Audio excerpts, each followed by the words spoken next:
the Ohio U.S. Senate Republican primary debate. Here now, WLWT News 5 anchor Cherie Palello.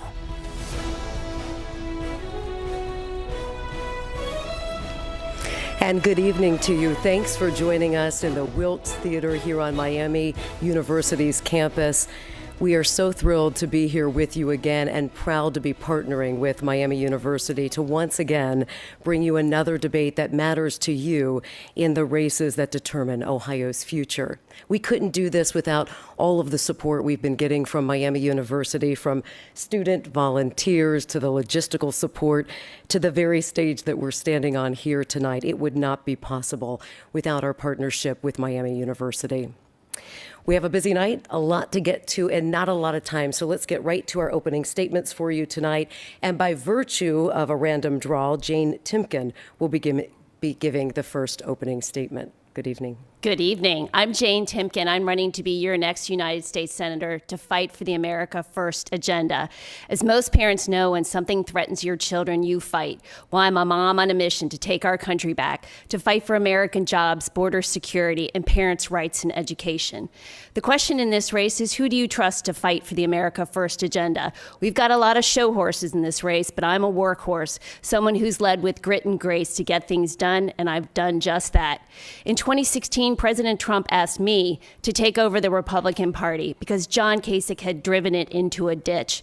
I took on the establishment and won and delivered Ohio for President Trump. And as the former chair of the Republican Party, I have to say this. The behavior of Josh Mandel and Mike Gibbons has been embarrassing. They've been acting like children, and children don't win elections. We have too much at stake, and we cannot risk the seat to Tim Ryan. If you're like me, you're disgusted by what the Democrats and Joe Biden have been doing to this country. Inflation is skyrocketing, gas prices are soaring, our border is burning, and we need to take back this country. I'm going to fight for all of you, to fight for American jobs, to fight for border security, for a fight for parents' rights in education. I hope you join me. Thank you. Thank you. Mr. Gibbons. I'm Mike Gibbons. I'm running for the U.S. Senate. I'm a businessman, not a politician. I'm a constitutional conservative without apology. I was born in the top of a double house in inner city Cleveland. We made it big. We moved to Parma, a working class suburb of Cleveland. My dad was a high school teacher and a wrestling coach. And my dad achieved his American dream. He's still the winningest wrestling coach in Ohio history. But it was never about financial rewards. My dad was one of the best men I've ever known. And our family, however, was always just one auto repair bill from not being able to make our mortgage payment. I decided to change that. A little over 30 years ago, I started a firm with a desk and a phone in Cleveland, Ohio. I thought I was going to end up in the concrete business. However, I ended up in the field of investment banking. That firm has now grown to be one of the largest and best known in our industry in America.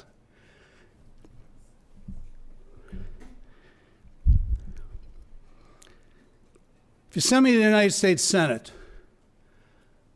I'm going to know how to balance a budget, and I'm going to know how to create jobs. But I can tell you this, I'll be the only U.S. Senator that can finish your driveway. I remember where I came from, and I remember how I got here. And I believe our nation's in peril. And I don't believe we can entrust our nation's future to career politicians, party insiders, or people who put their finger in the air to find out what they're going to say next. Thank you for having me here tonight. Mr. Mandel. Ladies and gents, we are at a crossroads in the conservative movement, in the Republican Party, and in our country. Last night, we saw Mitt Romney come out in support of a pro-abortion Supreme Court nominee. This fork in the roads, here's one path. Mitt Romney, Adam Kinzinger, Liz Cheney. These are traitors to our party. These are traitors to our country. We cannot take that path. They need to be eradicated from the Republican Party. We need to go a different path. I'm going to Washington to the United States Senate to fight for you, and I'm going there to fight alongside other constitutional conservative fighters. I'm going there to be reinforcements for fighters like Ted Cruz, who endorsed me this week, Jim Jordan, and Donald Trump. I'm not just a fighter, but I am a proven fighter. In Columbus, when a lot of the Republicans were getting wobbly-kneed and weak, when John Kasich was trying to do Democrat things in Columbus, I stood up to John Kasich time and time and time again. I fought for conservative values. I fought against the wimpy Republican establishment.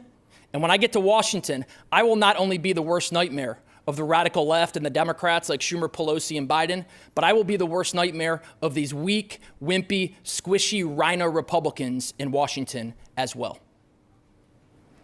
Mr. Vance. Yeah, so thank you for doing this, and thanks everybody for being here. Jane, you heard her attack Josh and Mike, and if you haven't paid attention to these debates, one of the earlier debates, Josh and Mike kind of came to grips. They were chest bumping and sounded like they were maybe going to get into it. But WLWT is very smartly given these microphones that are attached to the podium, so we can't actually leave the podium. So you guys are cutting down on drama, I guess.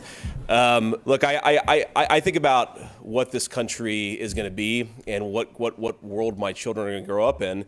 And we got to face up to something, which is that Tim Ryan, who's a good politician but a terrible leader for this country, is the guy that we're all going to face.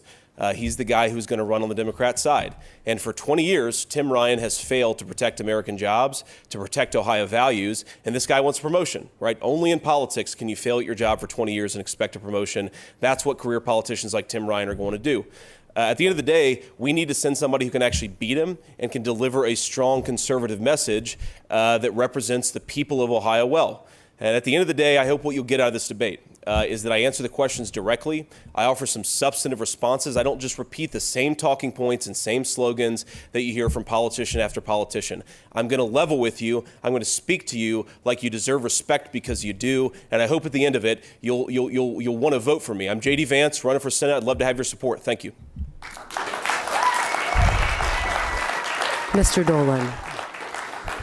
Good evening. Thank you, Miami, for hosting us. You know, on the trail, I'm often asked, why did I get into politics? And I said, I didn't get into politics. I got into public service. Politics is what you need to do to be able to serve the public. So if you ask me, why did you get into public service?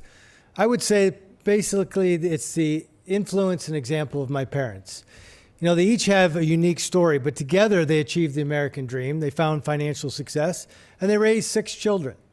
And they raised 6 children on the principles of faith, hard work, and service to others. Now, my wife Jessica and I, amazingly, have 2 adult children going out on their own journey.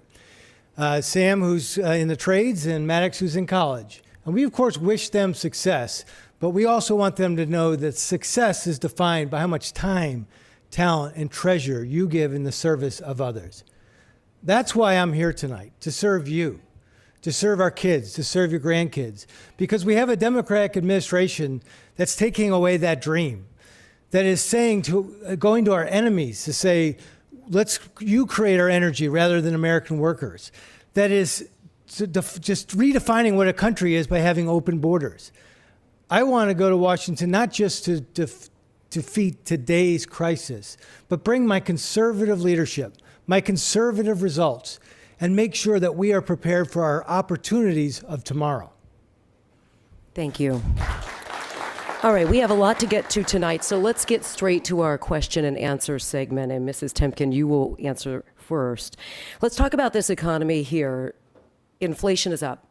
Gas prices are up. Many Americans are very concerned and worried that we could be heading for yet another 2008 all over again.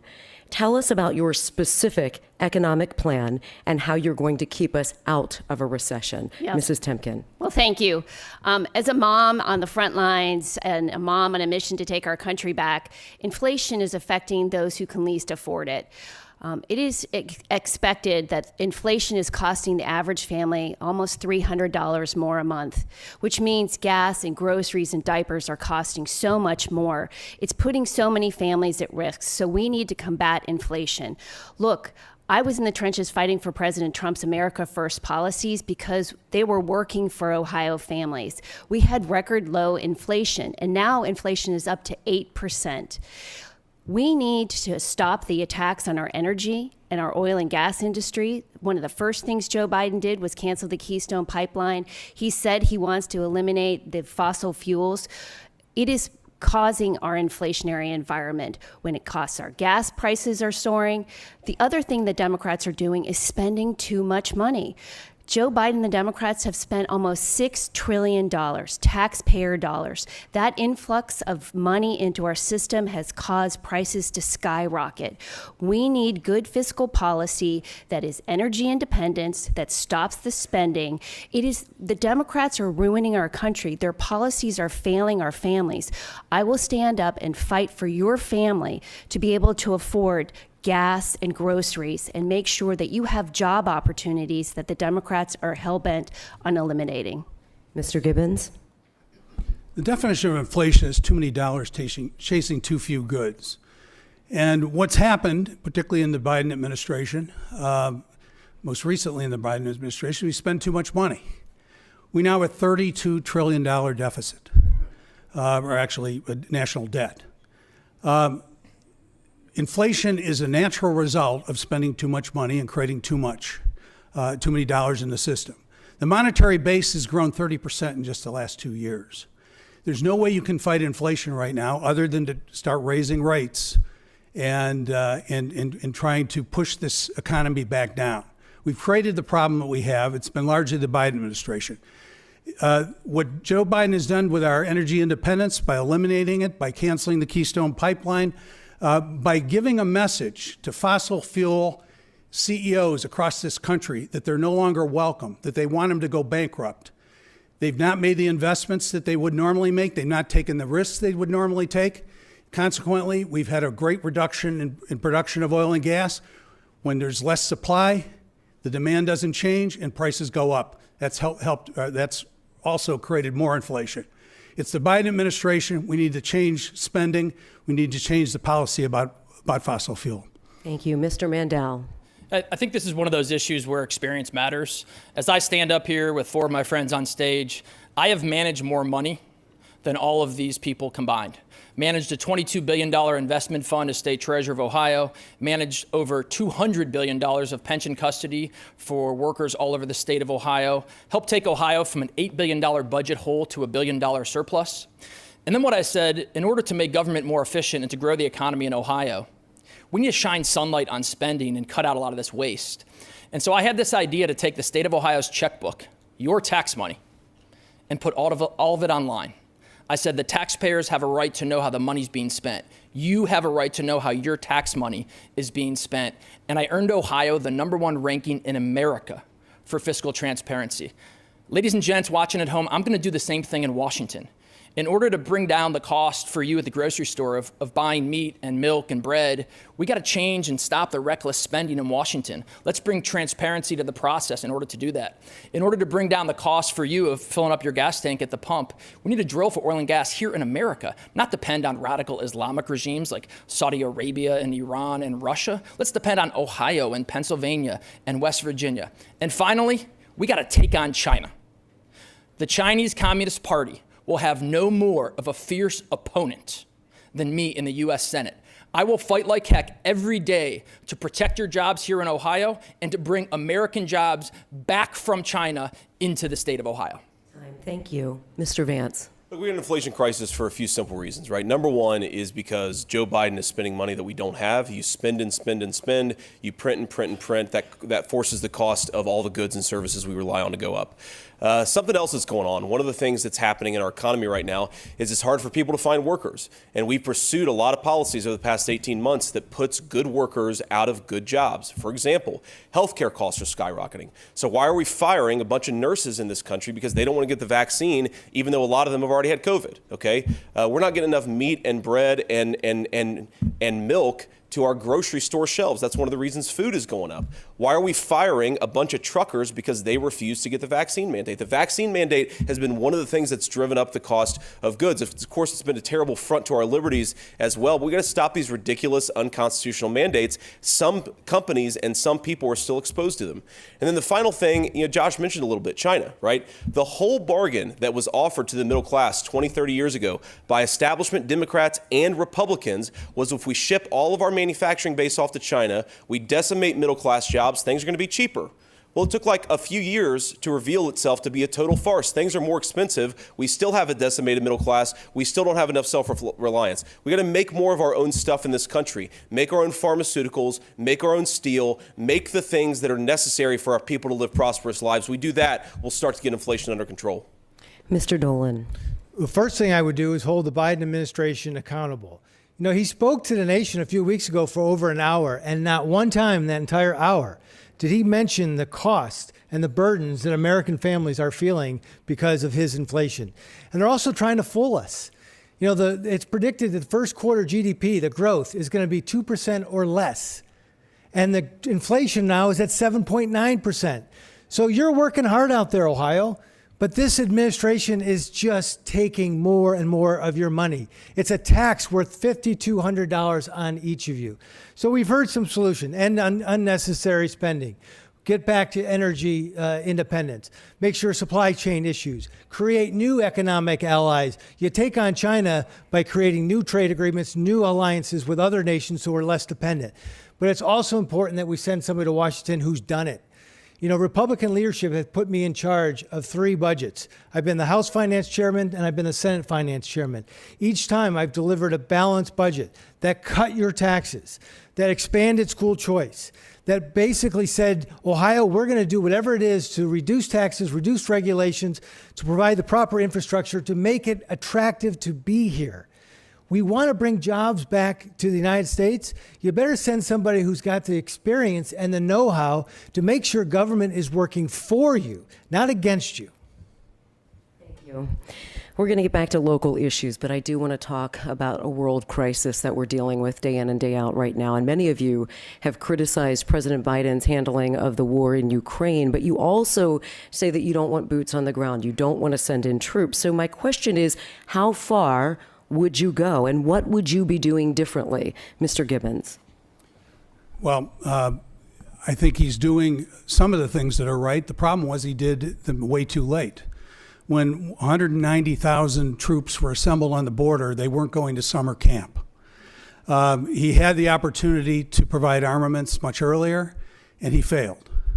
I think his actions in Afghanistan and the pullout that was an embarrassment to all of us just emboldened Vladimir Putin even more. I think what we need to do is arm him to the teeth. And yes, we should not have any American boots on the ground or any American pilots in the air over that country. And I, as I think some of you know, I have a son that's a Navy pilot. And just before we were in the green room, he FaceTimed us. And he's now being sent on deployment. The last thing I want to see him doing, in fact, we don't know where he's going. The last thing I want to see him do is end up flying in the Ukraine. This isn't our war, but we need to support them. We can't let the Ukraine lose, and we need to supply them and arm them to the teeth. Well, thank you to your son in his service. Mr. Mandel. I think everyone here on the stage agrees that we should not be sending American boys and girls over there.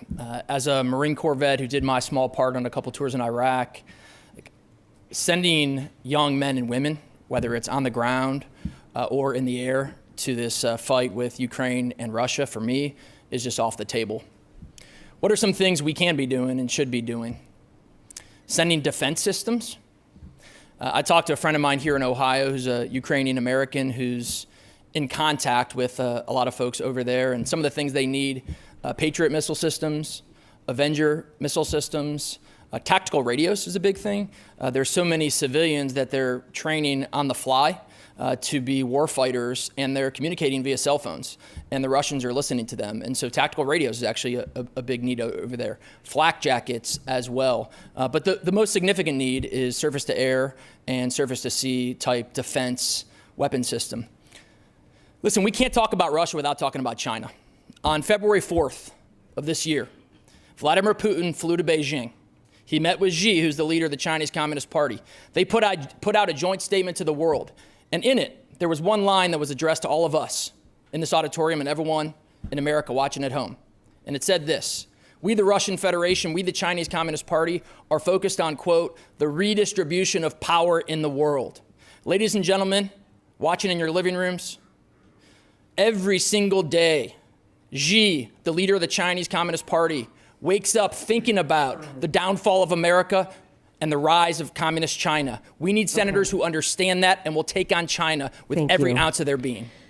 Mr. Vance. So look, just to draw a contrast here, everybody says they don't support boots on the ground or pilots in the air, but in past debates, people on this stage have supported a, quote, European-led no-fly zone, which sounds nice in theory, but in practice it would force American fighter pilots to go over to Ukraine and actually shoot down Russian jets. That's a terrible idea. It would be a disaster. And I got to say, at the end of the day, however tragic we find these images of what's going on in Ukraine, this is not our fight.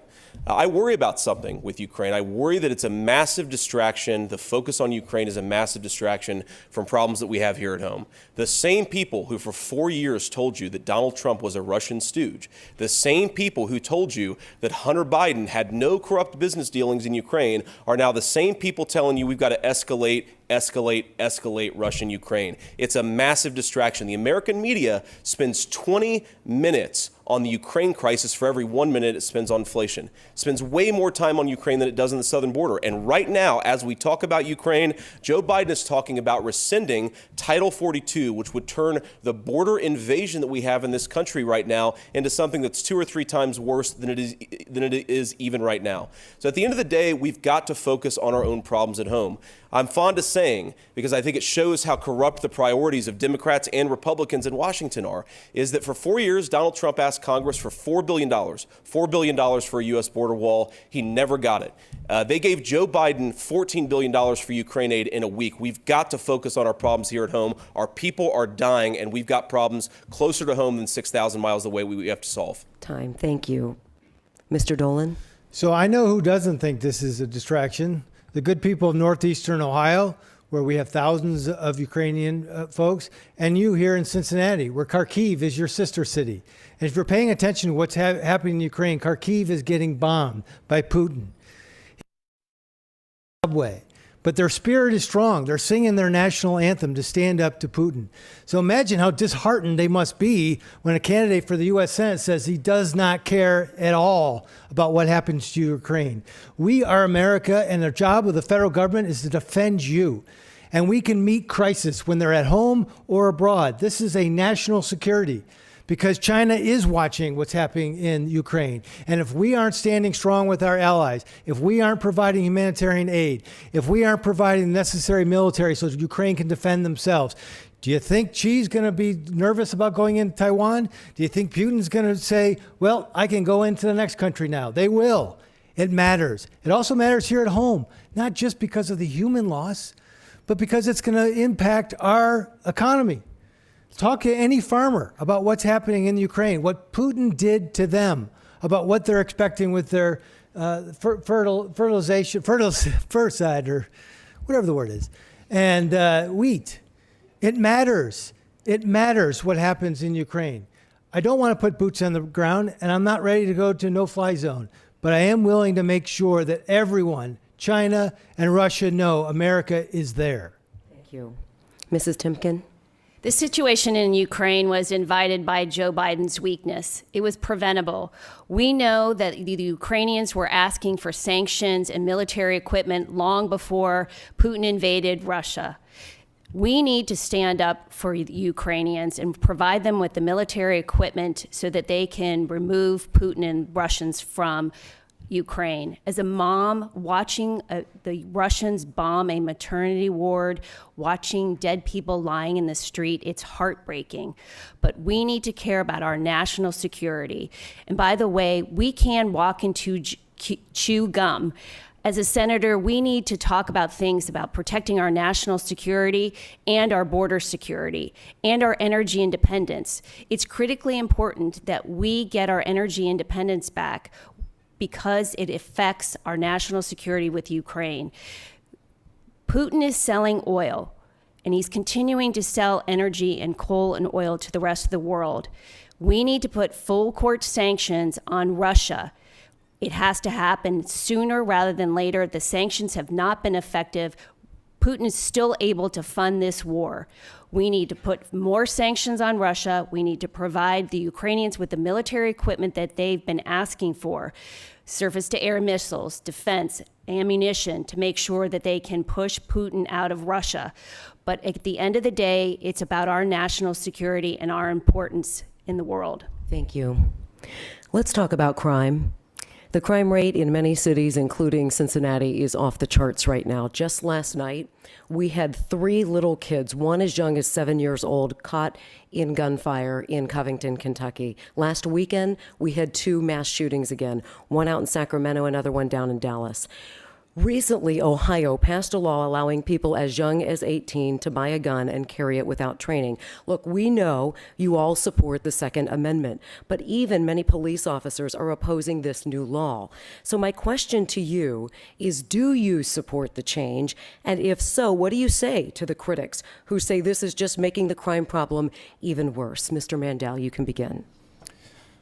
When it comes to our Second Amendment rights, our right to bear arms, I feel that we should never, ever compromise. Our gun rights are given from God. We have them to protect us from tyranny from the government. We have firearms to protect our families. We have firearms to protect our communities. There's a lot of people in the Republican Party, some of them on the stage with me, who want to give in a little here and give in a little there. They are dead wrong. We should never, ever, ever give in to the anti-gun lobby, because if you give them a little, they'll take a lot. Once they get that camel nose under the tent, they'll keep going and going and going.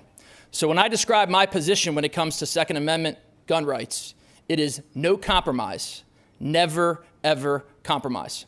I also do not believe that anyone watching at home or anyone in this auditorium tonight should need a license or be required to have a license to carry a firearm. We all already have that license. It's called the Second Amendment to the Constitution. And the reality is this: the Second Amendment to the Constitution, our right to bear arms, it is what provides us the protection for all of our other rights under God and the Constitution. Mr. Vance. Yeah, so look, I'm a firm believer in the Second Amendment. I was raised by my mamaw, who, when she died, had 19 handguns. So we believed in the Second Amendment in our household. And I don't believe we should compromise on fundamental constitutional liberties. And of course, the Second Amendment is in the Constitution for a reason, and it's up there high for a reason. So I don't believe in compromise. Now, the question is about crime. And I think the Democrats always pull this weird bait and switch when it comes to the Second Amendment. When the crime rates go up, they always say, well, let's come after the law-abiding gun owners. Okay, well, what about the non-law-abiding gun owners? That's the people who are actually committing these crimes in the first place. Those are the people that you want to put in prison, prevent them from committing crimes. You don't want to disarm the people who are lawful gun owners, because then very well something may happen in their community, in their home. They're not able to defend themselves. What has happened in this country? Why have we had a massive increase in crime? One, because of a defund the police movement from the left, and two, a very destructive set of policies funded by a guy named George Soros to elect radical prosecutors all over towns and cities across this country. And those prosecutors let people out on $100 cash bail. You mentioned the Sacramento shooter. The guy who shot up all those people, innocent people in Sacramento, he was a multiple repeat violent offender. He should not have been walking the streets of our cities in the first place. He was walking the streets of our cities because we have pursued soft on crime policies. That's the thing that we have to fix. I totally agree. The murder situation in this country and in this state is out of control. The way you fix it is by locking up people who are shooting innocent people, not by infringing on the rights of law-abiding gun owners. Mr. Dolan. So I started my now 32-year legal career as an assistant attorney general, where I rode with the Cleveland SWAT team as we boarded up drug houses. I then moved on to become a chief assistant prosecutor, where I sat across the table from families of victims of gun violence. So I know how real this is, and I know what we can do to curb violence. And that is to make sure, without question, we support our police. We support them with finances. We support them with the right equipment. We support them with the right training. Because if we do not back the police, they are on the front line of defeating these individuals who are completing these crimes. We also have to make sure we have the right laws. Are we punishing someone who uses a gun in the commission of a crime enough to get them off the streets? And are we enforcing the laws that we have now? Now, in my time in the legislature, look, I voted and co-sponsored the Castle Doctrine because that is the immediate defense of ourselves, our home, our car, our property. And I voted for the permitless carry, working with the police to make some changes so that if you lie to the police, you're going to be held more accountable. But the reality is I'm the only one up on this stage who's got the guts to say that if somebody has been determined mentally ill by a court of law and a doctor, that person maybe should not have firearms until they get help. That is not about the Second Amendment, folks. That is about preventing unnecessary and awful tragedies in this country. Thank you. Mrs. Timken? Yeah, I'm a strong supporter of the Second Amendment because it protects us from government tyranny. Also, as a woman that lives on a farm, I'm glad I have a gun in my home to protect me and my family. Look, this is an example of runaway crime based on the Democrats' failed policies. Number one, defund the police. They, for the last few years, have been attacking our men and women in blue. I've spent the last few years and this last year on this campaign doing back the blue rallies, defending our men and women in blue. In fact, I'm doing 4 of them this Saturday. It's time we get back to where we treat criminals like criminals and the police officers like the heroes they are. Also, there's a lot of talk about defending the Second Amendment. I get it. But I'm the only one who is up here defending and fighting for Joe Dieters, the Hamilton County prosecutor, to be reelected, who was, by the way, attacked and challenged by a George Soros-backed candidate. We need to have policies on the books and enforce the laws and take criminals who commit crimes with guns out. Joe Dieters is absolutely right. There should be no plea deals for anyone who commits a crime with a gun, but we need to protect our Second Amendment. Thank you. Mr. Gibbons? The constitutional carry provision that we just had enacted in the state really just enforced what we already had as far as a right under our Second Amendment rights. Nothing's really changed. We're just now being allowed to carry the guns. But the people that aren't legally allowed to have those guns aren't going to be able to carry them even under constitutional carry. The same people that are violating the law right now by carrying guns will still be violating the law. We need to check those people out. We need to take the people that are carrying guns and put them in jail, take the guns away. You know, the increase in crime correlates perfectly with the defund the police movement, with low bail, with minimum sentencing, largely funded by left-wing black money, dark money. And I'll tell you, without that, we would have the same system we had before. Crime fell dramatically from the 90s until just a few years ago. And it was done by enforcement by the police, by where the average individual respected a policeman. We have a problem right now. If half of these people who got in trouble with the police just knew the words yes, sir, and no, sir, none of these problems would have ever occurred. So as long as I don't have any more time. I was going to address something else. But I'm in full support of the Second Amendment, and I don't think anything's changed other than the right people are going to have the guns. Thank you. Mr. Vance, I understand tomorrow you have a commercial coming out saying that you are not racist. So let's talk about race, right? Every candidate here is unequivocally opposed to the teaching of critical race theory. Do you think diversity, inclusion, and equity should be taught in our schools? And if not, how then do you propose Republicans reach out to the minority community? How do you win over black and brown voters? Mr. Vance. Yeah, well, diversity, equity, inclusion is this weird corporate buzzword that means diversity in everything but diversity of thought, inclusion except for certain people, and equity, which means basically progressive ideology, right? At the end of the day, it's a buzzword that I don't think it has any place in our schools or any place in our corporate workforce. Yeah, but of course diversity of thought matters. Of course it's important to have people of different perspectives. That's an important thing for us to all strive towards. Yeah, at the end of the day, I think the way that we bring more Hispanics, more black voters into our coalition, it's an important goal, is by delivering on an agenda of economic prosperity. Okay, you may remember that Donald Trump was attacked and told basically that his support of strict immigration enforcement would lead to a rapid decrease in the amount of Hispanics that were voting Republicans. In fact, it led to a massive increase in the amount of Hispanics that were voting for Republicans. Why? Because a lot of Hispanics believe, just like a lot of other Americans of other groups, that we should have a border, that it should protect us from crime, and it should protect the wages of American workers. So I think so long as we focus on bringing good jobs back from China, actually promoting diversity in how people think, we can do a lot to attract voters to our coalition, because at the end of the day, a lot of those voters are turned off by how crazy the Democrats are. I mean, who would have believed the things the Democrats are saying today? You would have never heard a mainstream American politician say this stuff even 2 or 3 years ago. Focus on our agenda, point out how crazy the Democrats are, and I think that's how we bring a lot of new voters to our coalition. Mr. Dolan.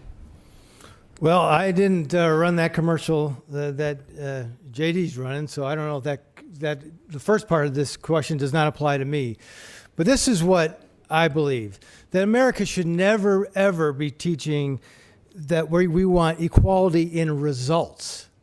That is not how America was formed. That's not how I was raised. That's not how you were raised.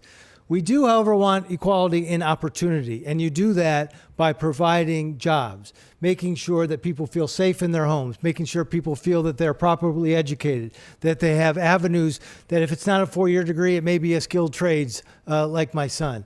You need to be able to teach anyone in this country, irrespective of color, irrespective of sex or religion, you can be anything that you want.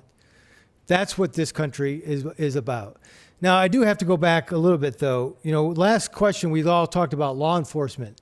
And Jane Timken said that she's tough on law enforcement, yet she hasn't yet explained to the Ohio voters why in her campaign she has Corey Lewandowski, who has been investigated for assault to women, and former police chief Bernard Kirk, who I believe had to get pardoned by Donald Trump. I don't know how you can stand in front of Ohio and say you got law enforcement's back when you're bringing those folks inside your tent.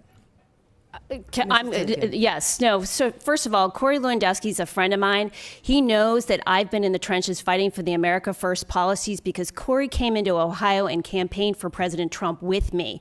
I spent 150,000 miles on my car traveling Ohio, fighting for those policies to deliver Ohio for President Trump. I saw a lot of things. I didn't see Matt Dolan. I didn't see Mike Gibbons, and I didn't see Josh Mandel. As for Bernie Kerik was the New York City police commissioner who was in charge of New York City during 9/11. No one knows more about standing up for the police than Bernie Kerik, and I'm proud to have him on my campaign. Okay, so thank you for responding to that. You now have 1:30 to address critical race theory. I just want to say, and Matt, you're beholden to the woke establishment left. When conservatives needed you to stand up for life and to stand up for our guns, you voted no. Let's talk about critical race theory now. Yep.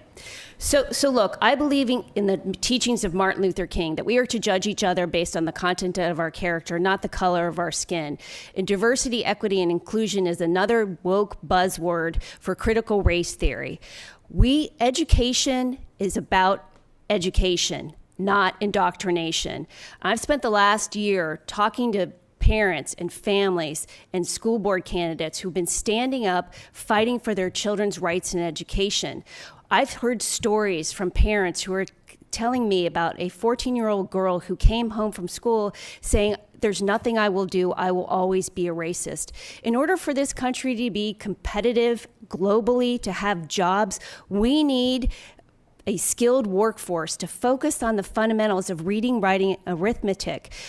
Look, folks, this is the woke agenda that is going to ruin our country from the inside, and I will stand up and fight for parents' rights in education. We've seen over the last 2 years the indoctrination of our children, and it's absolutely wrong. We need people like me who understand, as a mom on a mission to take our country back, it starts with taking back our classrooms. Mr. Gibbons. She raised an issue with me in her opening remarks. 30 seconds. So in my time in the legislature, abortion has gone down 40% in Ohio. We need to go much further, but why? Because the bills that I worked on actually became law, survived challenges by the liberal left, and have done exactly what we want them to do, and that is reduce and ultimately get rid of abortion in Ohio. Let's not get distracted by issues that are not in law. Let's focus on what it actually works. Mr. Gibbons, do you think that race, diversity, inclusion should be taught in schools? I do not. If we started teaching the 10 Commandments, there would be an immediate outcry. And what we're teaching right now is really a religion called wokeism. Diversity, equity, and inclusion are not American principles. Nobody's ever called them American principles. It'd be great if we taught American values and maybe even patriotism. Our schools are a disaster. I just heard that in order to pass proficiency in Ohio, you have to score 50%. Now, when I went to school, 50% was an F. In the city of Youngstown right now, fifth graders have 5.7% proficiency in reading. That means only 5.7% of them scored over 50%. We need to start concentrating on education. We need to get the wokeism out of our schools. We need to get them focused on things that are actually going to create a job for these people down the road. That's kind of gone out the window. And as long as I have some time, I'd like to address something, because I was actually I was accused of something earlier. I love my mom. My mom is no longer alive. But I had a sister that was 11 months younger than I was, and she was very well behaved. I was not quite as well behaved. And when she would finally go and do something wrong, I would still get blamed.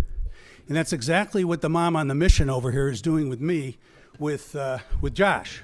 If anybody saw that event, they would know that I was just standing there. So I'm frankly a little tired of hearing that. Oh, well, 30 I'm seconds. sorry, Mike. Mrs. If Timken. you're tired of hearing that your behavior was irresponsible and full of your own ego, it showed that you and Josh are in this race for each other and not for the American people and Ohioans. When you stood up there acting like schoolyard bullies, about to come to blows and using swear words, that's unbecoming.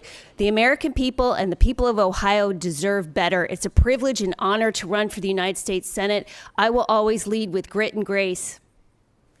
Let's move on. Mr. Mandel. I think I could probably speak for everyone at home watching who's sort of just grossed out by everything going on up here. Why don't we talk about bringing Americans together instead of tearing us apart? And the reality is that critical race theory tears people apart. All this transgender craziness tears people apart. What brings people together? Faith, family, God, country. I've got 3 little kids at home.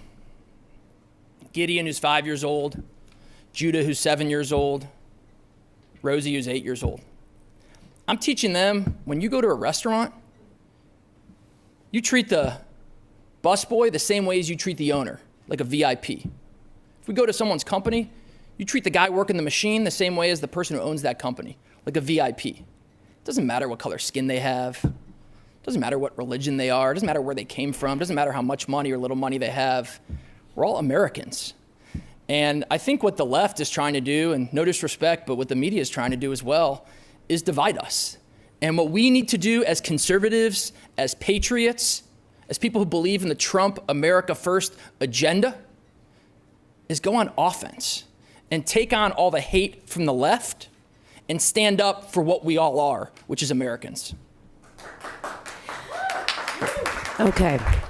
We are starting to run out of time. So my final question here is I will give you each 30 seconds to respond. And I want to touch on what you were just touching on, Mr. Mandel, and everyone here, because this certainly has been a very divisive race, and it's sometimes, frankly, very nasty. So this race, again, has been hard fought by so many of you, to the point where in past debates, some of you have about come to blows.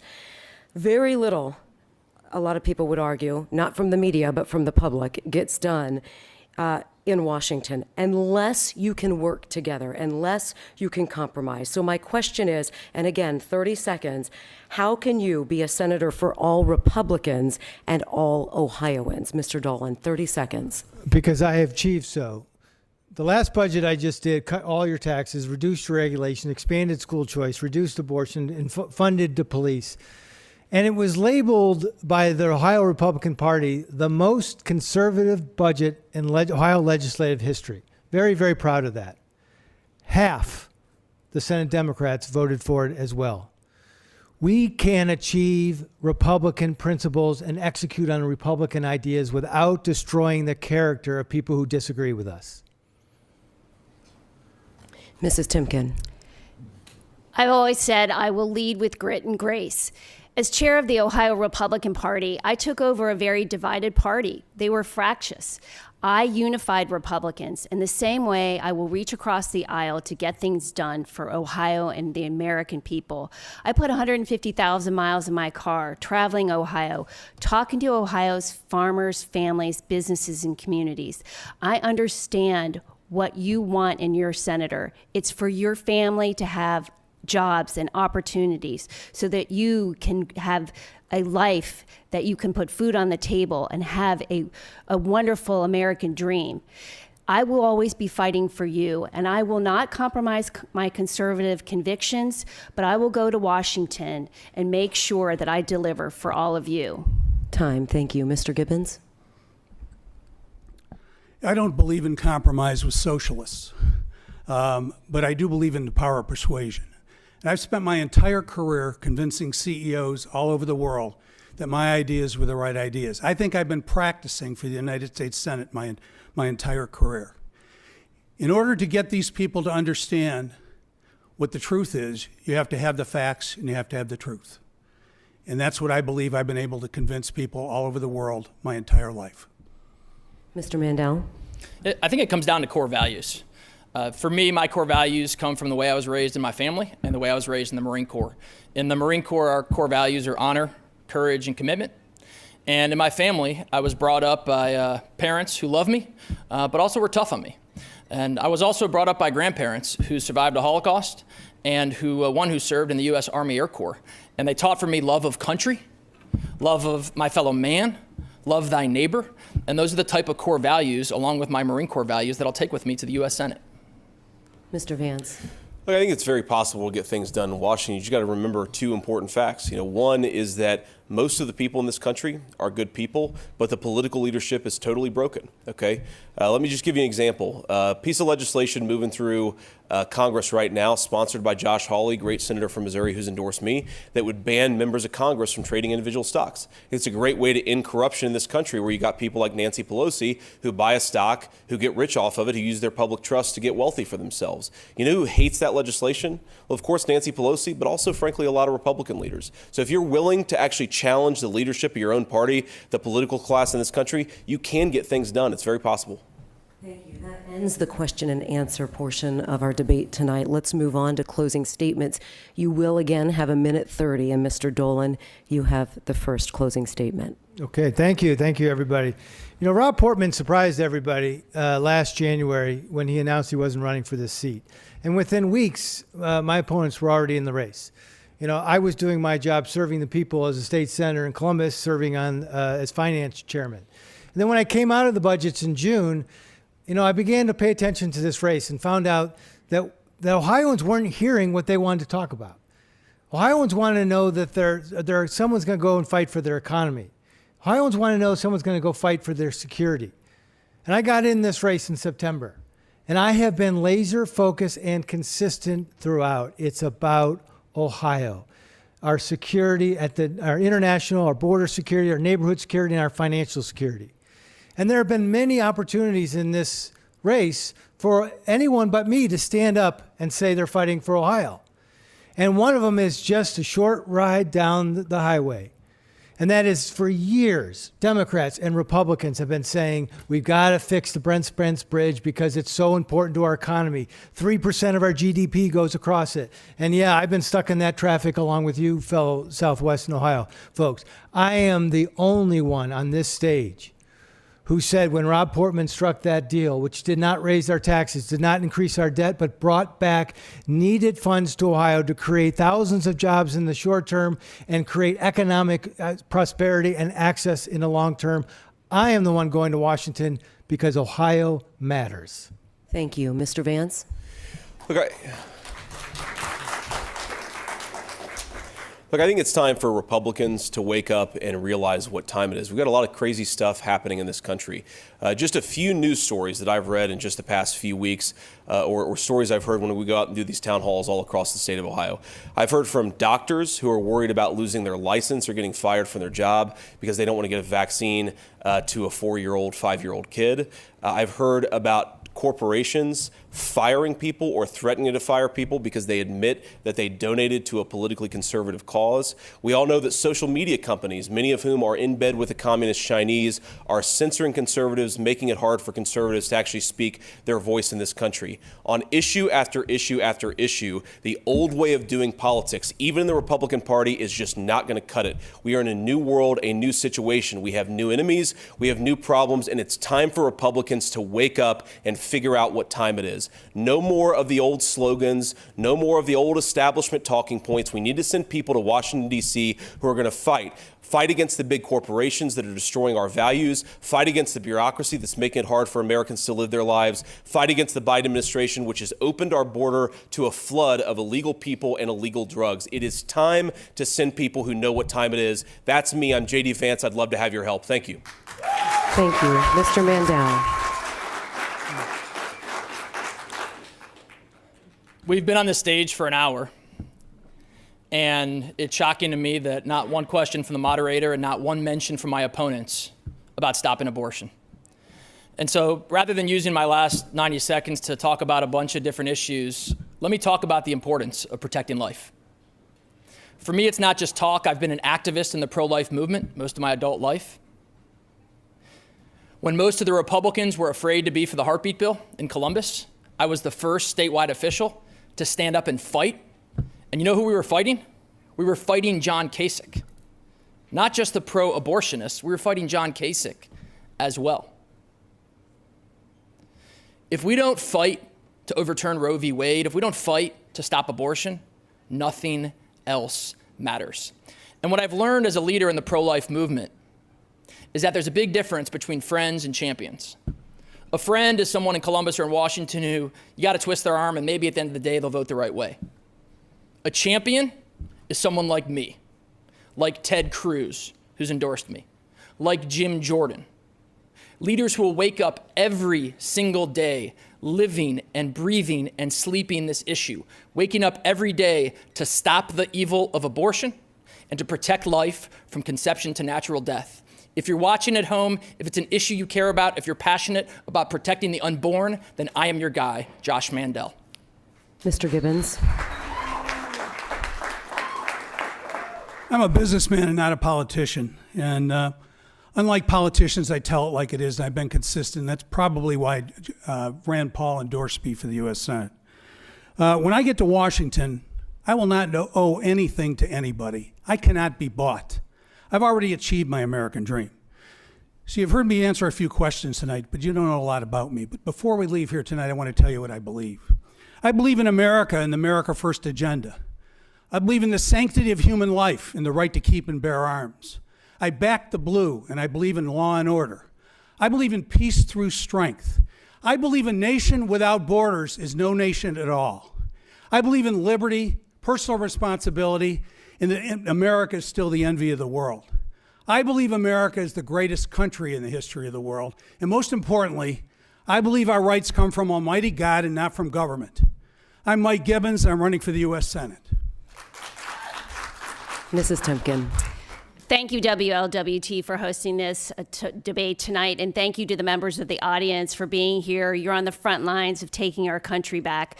To me, this is about the American dream.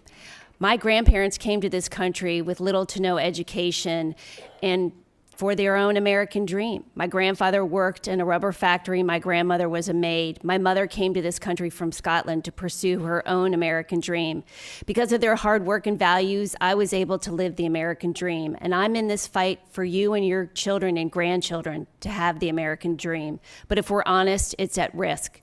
We need people who are going to stand up and fight for this country, fight for border security, American jobs, energy independence, and peace through strength. I will always stand up and fight for you. I'm in this race for you. It's not about me. It's about what's best for Ohio. It's about our liberties and freedoms. I will always stand up and fight for our First Amendment freedom of speech, our First Amendment freedom of religion, our Second Amendment to protect us from tyranny of the government. I will proudly stand up for life and protect the most vulnerable. I hope you join me. I humbly ask for your vote. Thank you. How about a huge round of applause for all of our candidates here tonight? They have a big job ahead of them the next 4 weeks, heading into the primary. Thank you all so much for being here with us. We appreciate it. That wraps up our debate in the Republican primary for the U.S. Senate. Another round of applause for Miami University. We could not do it without our partners. They team up with us every election, and we so appreciate all of our volunteers who helped make this happen here tonight. From all of us at WLWT and Channel 5, I'm Cherie Palello. Thanks for joining.